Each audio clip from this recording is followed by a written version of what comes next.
Hello, lovelies. You're at the Indigo Rose Lounge. This is your host, Alyce Dylan, and we're going to go to a dark place today, which is hopefully going to make you feel all a whole lot better about a subject. I do go into this quite often, and I do also cover this in my book, but I wanted to touch on, for anyone who needs these words today, the grieving process. Whether you have lost a family member or a friend or a beloved pet that was part of your heart and soul, I really want to give you my assurance for what it's worth that there is no end, that people do not die, that they simply transition from one state to another. Animals the same. If you have read the book, then you will know that animals are on a journey. They are spirit and are manifesting into the animal world to accumulate the perfections of the animal kingdom. And when they're ready, they will be born into the human experience. So if your beloved pet was with you for some time and you taught them all the best parts of humanity, then that has prepared them very well for their next incarnation, or their next, and somewhere down the line, they will be born into a human experience too. So when people speak about past lives, I do not believe that we repeat the human experience more than once, but I do believe that we have lives on the planet Earth many, many, many, many, many times, just only once as a human being. Oh, look at that response. A lot of people. A lot of people have been exposed to this idea of reincarnation in that strange form, which is a misunderstanding of Krishna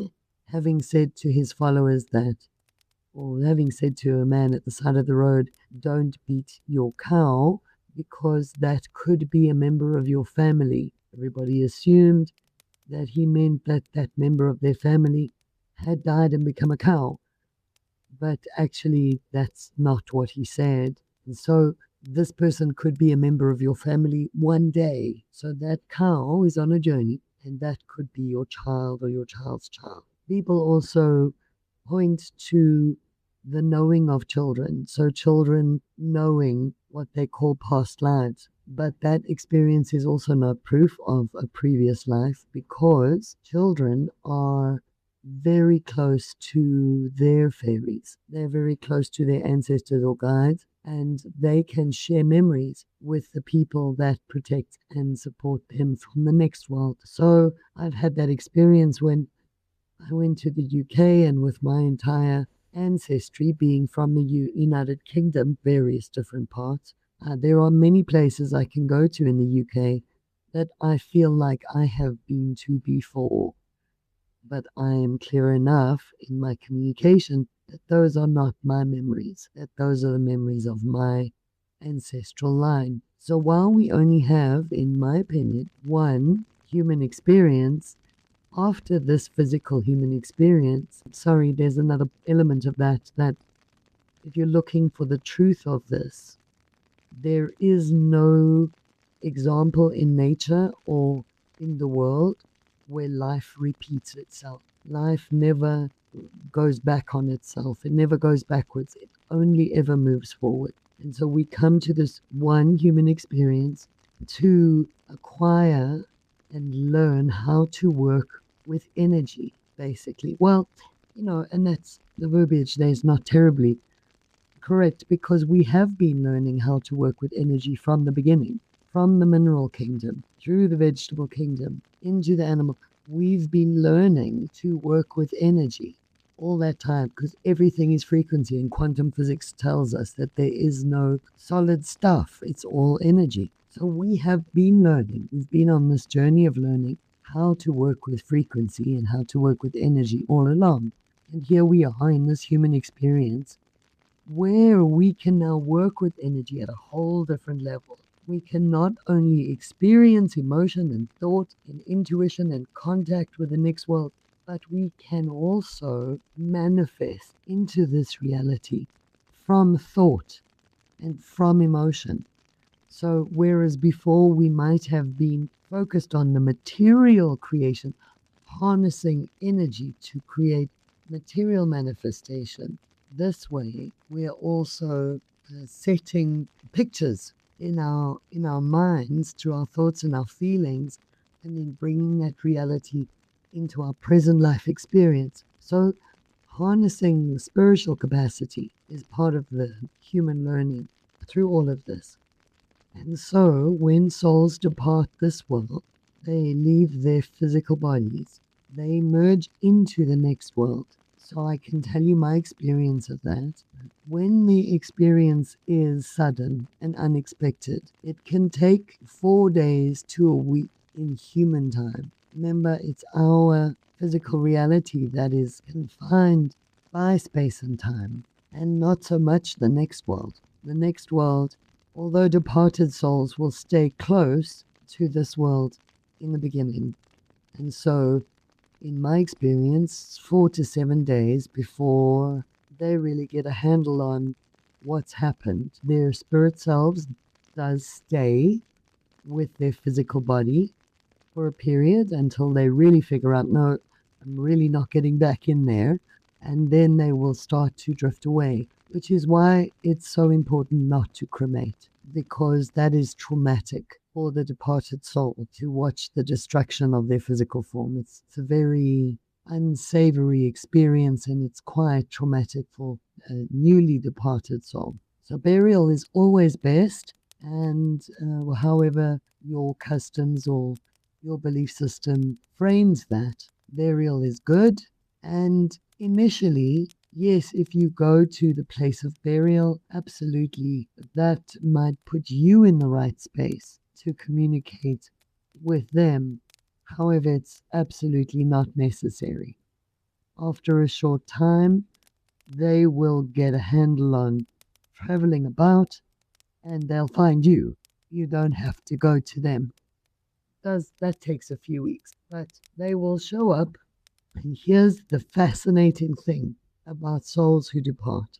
They leave all of their hang-ups and their trauma and their brokenness with their physical form, which is very disturbing for those of us left behind if we have unresolved issues with that soul.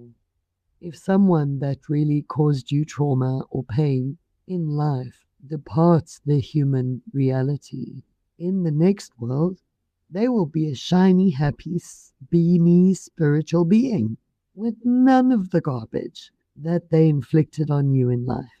That's a bit disturbing, because you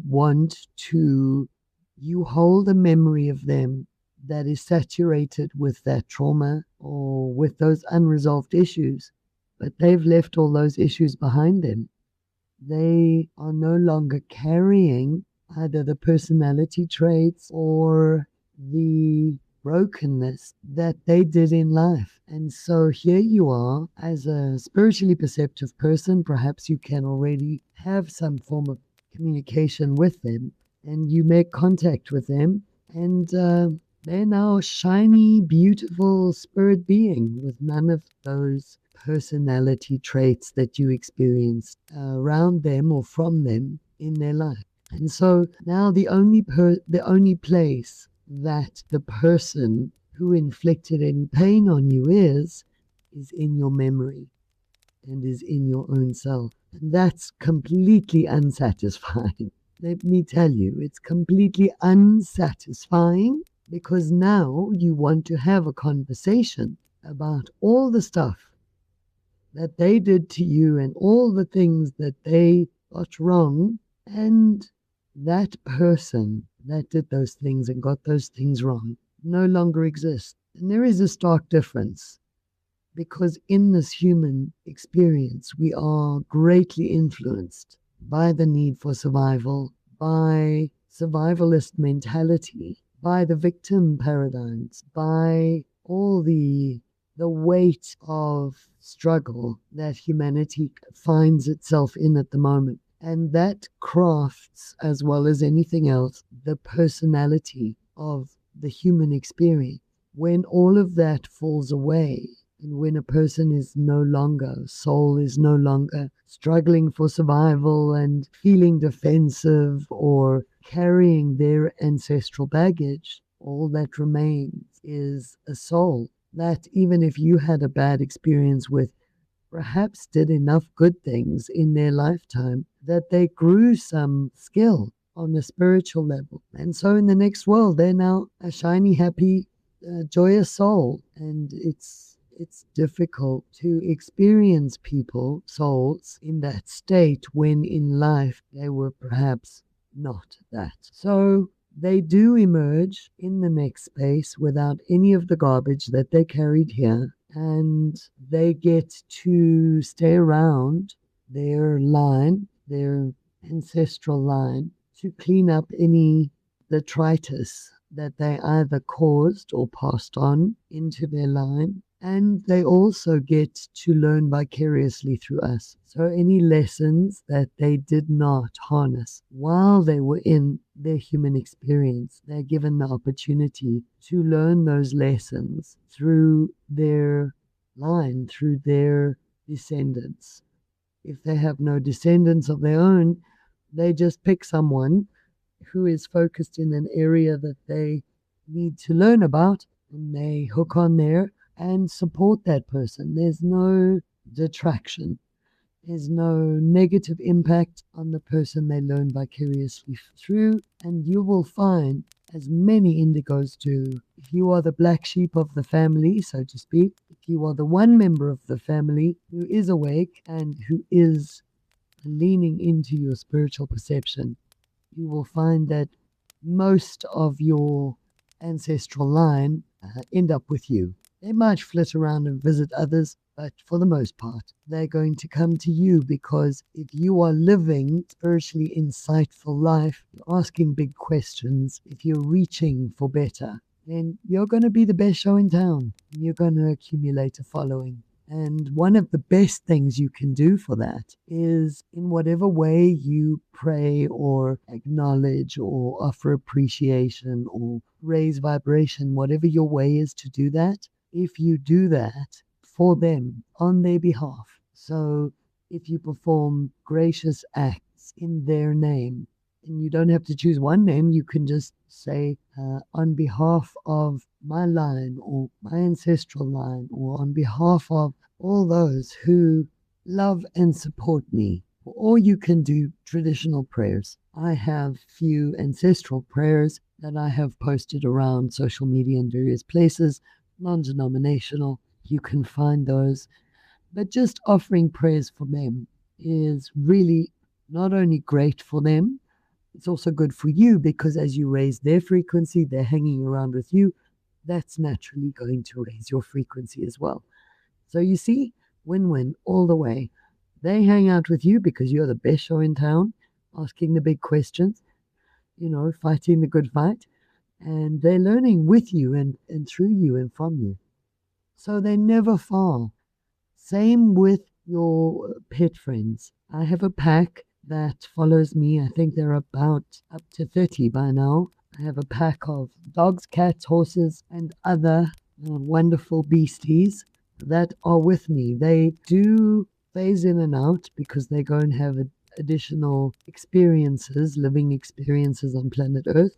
But the core group is always there, and whenever one of my present living animals is in distress, I call on them and they show up to assist. So we accumulate packs. We're walking around with a squad, not only of animals that love us and that we have loved and do love, but also with souls in the next world. And I don't suggest that we call them too often. If they show up with us, if we experience them, that's great. But I have had experiences of people in practical terms. And one of the reasons I don't practice or offer services as a clairvoyant or a medium is because the souls in the next world have their own journey. They show up with whomever they wish to show up with. So if a client comes to me, their squad will introduce themselves to me. They'll have conversation. They'll show me what that person needs, and we'll have a good interaction. But a lot of people who go to mediums or clairvoyants want specifically to contact Granny Lou or Uncle Bob or someone in that line. And that's not the correct use of this skill, I don't think, because they might be off doing something else. There's also the process of elevation. So as they move around and learn and grow in the next world, they elevate through frequency. So they get higher and higher and higher. And in order to then converse with the living again, they need to ratchet down in frequency in order to get close enough to the frequency that we're on in order to have a conversation with us. There's a whole conversation we could have about that. And one of the lessons I learned really early on, one of the first extrasensory or formalized groupings that I was exposed to was circles. I was invited and basically dragged along to sit circle with people. And I went along for a couple of months. And one thing I learned, I won't give you the details here, it's a long story, maybe I'll save it for another time. But one of the things I definitively realized was that the people that are easily accessible from this world don't know terribly much. They're not founts of wisdom. They are not all-knowing. They're the recently departed, and a lot of them, if they're really old, in other words, if they were around a long time ago, that's a good indication that they didn't develop spiritual capacity while they were here. And so, if you like, they don't have a lot to offer in terms of universal truths. They can absolutely help us with our days, with our goals, with our ambitions, and they can help us with insight. But if they're right here, if they can contactable immediately and easily, that means they're not far up the ladder. They're not far up the frequency scale and should not be relied upon to be founts of wisdom for universal truth. I'm not saying they can't offer us insight. I'm not saying they're not of absolute benefit and that I don't appreciate them, which I absolutely do. I'm just saying if they're that close, it's likely that you're not going to get hugely expanded answers to questions from them. I'll save the rest of that for another time, shall I? Because I'm heading over time.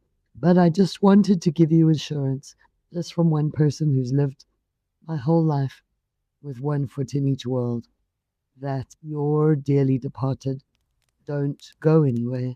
They simply get out of the physical and into the spiritual. All right, lovelies, they're always with you. They stay with you. When clients come to see me, I see the packs that move with them. My packs welcome theirs. My peeps communicate with their peeps. And so your loved ones will not go far.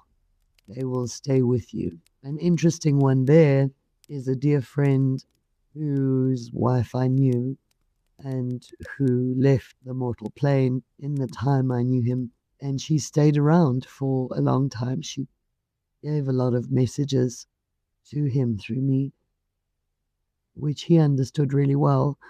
And she was clever to give him messages through me that only he would understand and he would know it was her.